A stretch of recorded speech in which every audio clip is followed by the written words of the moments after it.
arrived today at Camping Neue Donau. I think that's how it's pronounced, but I'll put it obviously on the screen just in case my German isn't as good as what it should be.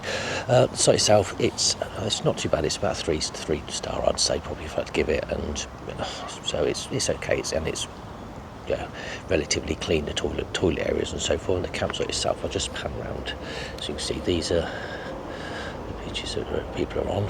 Now we're actually on these ones with the small little bushes on, and I'll tell you a bit more on that side. When you actually book the pitches, you get an option of standard pitch, which are these ones here kind of thing, which is just grassed area, or you get an option like what we've got there, where you can, what they call them, a premium pitch. Not a massive lot of difference in cost, to be perfectly honest. Probably you're talking about €5 a night really.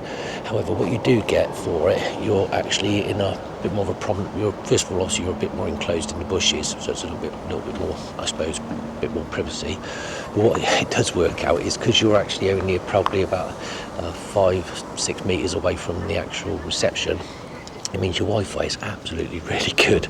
They tell me if you're at the other end that your Wi-Fi is pretty pants, so if you do need Wi-Fi when you're away, then obviously that's another reason just on its own really for actually being there. Sun today is shining out, which is absolutely fantastic. As you can see, sun's shining. Yay, hooray for sun. And so it's all looking good, and we're going to be cycling to Vienna, which is on the bikes, supposedly about sort of 15-minute cycle, so we're quite well situated for location wise. It's probably, I'd say it's probably close to one of the best sites as far as location for Vienna goes, if you're planning on coming out here to visit Vienna, which I would assume most people would be. You come out this way. So anyway, it's okay. The toilets and showers, must confess, are very clean. They're all very clean, despite like a lot of sites near towns. They tend to be, in my experience, they don't tend to be the best sites. When you get a site that's near a town, they tend to be, I suppose, at best 3-star really, because I think you're there because of the location rather than the site. If you tend to get the sites generally that are actually away from things like the towns, the sites tend to be better quality, because I think they have to draw people in for other reasons, I'm sure of it. So anyway, enough about the site facilities, I suppose. Really, it's all good. The Wi-Fi is free, which is, once again, a lot of sites do charge for it, but so the Wi-Fi is free. Everything seems to be fairly tidy. I'd say it does. It looks a little bit. It might seem a little bit run sort of rugged when you first look around, but it's actually okay. I mean, all the sites, it's all very tidy, and there's no sort of rubbish about and so forth. I can't see any static ones, which some sites have a lot of static ones, which can sometimes make the site look a bit run down, because they tend to sort of almost treat it like a home and think there's to be garbage everywhere and so forth. But it's all very tidy in considering, and everything's good and sunshiny. So anyway, I'll report back after popping into Vienna on the bikes and to see how I got on, and hopefully show you some sights of Vienna as the week goes on.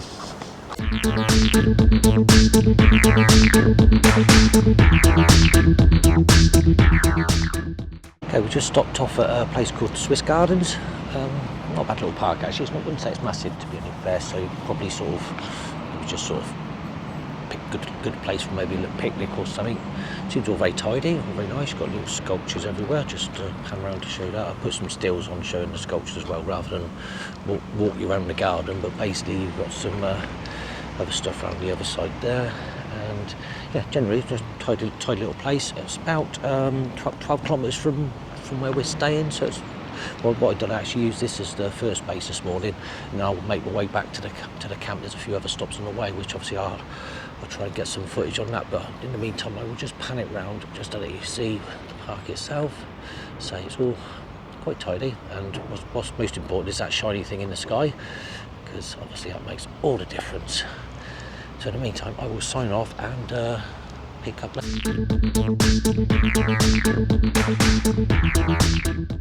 Okay, I've just arrived at the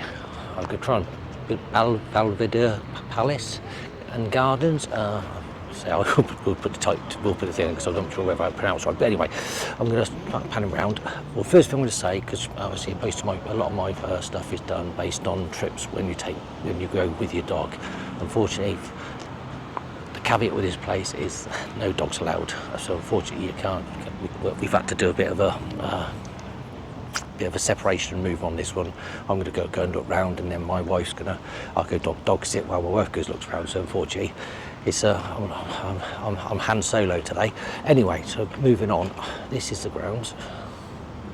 Okay, this is grounds. It was all very nice. So I'm going to try and actually walk round and pause every so often just to sort of show grounds. I'm just going to stop waffling on. I'm going to walk round and show you some of the sights. Okay, going back to visiting a place, if you do have a dog, what I will say is actually at the very on the very corner before you actually go into the grounds, there's a small part that looks like it's part of the same palace gardens, but in fact it's not quite in the gate. So if you do decide to want to do a bit of a split on it, your partner or someone who's waiting with a dog can actually wait in there while you carry on sort of walking around. It just means it's not quite so separated. Otherwise, the nearest other place to sit is back at the park where we was just before, which is only, to be honest, it's only 5 minutes away anyway. It's not a major problem. But anyway, if you are visiting, that's a little tip. You can actually go to the very front corner, and there's some seating area up there, and it's sort of like a, I don't know, 200 metre square garden area, so a little bit of place to get away from it. Okay. Back to another tip. When you actually come to the gardens are actually free. Just to let you know, you don't have to pay for the gardens. You can come through from, just go pan round. That's the corner I was referring to. So it's up where they're in line with the large housing blocks are. So that's the part where you can actually sit without actually going into the ground. So you can obviously sit there with your dog if you wanted to, while your partner, if you wanted to split it up, can actually then walk around the grounds. The grounds actually go through, and they actually go back into that part down there. So there's some more garden entrance around there. There's another entrance there. At that end, you've got a place where you can actually store your bike. If you do cycle up, there's actually a place where you can put your bike up if you want to. But I say all these grounds are free to get in. There's no entrance at the moment. The only entrance you do, or the only entrance charge you pay, is if you actually want to go into the actual palace itself. Then they actually charge you. But I got a strange feeling when you actually go in there and actually do that, they do it at stages. So for example, you might be like a 2:30 session, 3:30 session, and so forth. So once again, I don't think you can just wander around mindlessly on your own, so to speak. I think they do it like a tour. Okay, as you go southwest-ish of the palace, there's an entrance actually that takes you into the botanical gardens, so you can literally do that at the same time. So I'll just pan around and show you that. You can probably get into it, to be any fair, from other routes, but obviously while you're there, when you're just travelling through, so literally just go to the almost through the bottom of it and just go veer off right, and then you're into the botanical gardens, which I'm just going to walk around now. On the botanical garden, but again, no dogs allowed and no bikes, so it's a walking on your lonesome in my case, because I was babysitting Maya at the moment. So anyway, that's what I'm going to be doing. I'm going to be walking around and then going back, and obviously then the wife can have a stroll around here, and I'll take over dog sitting. Anyway, on that note, I'll leave you just with some snaps as I go around. I've sort of obviously add some stills to it and so forth, rather than trape you around a long walk around the gardens.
Right, we've just settled down. I've stopped on the way through the place of Schönbrunn. I'm just going to show you around. It's actually gorgeous. So there's a lovely monument over there, which it looks like it's from a monument of a fallen soldier. And we've got these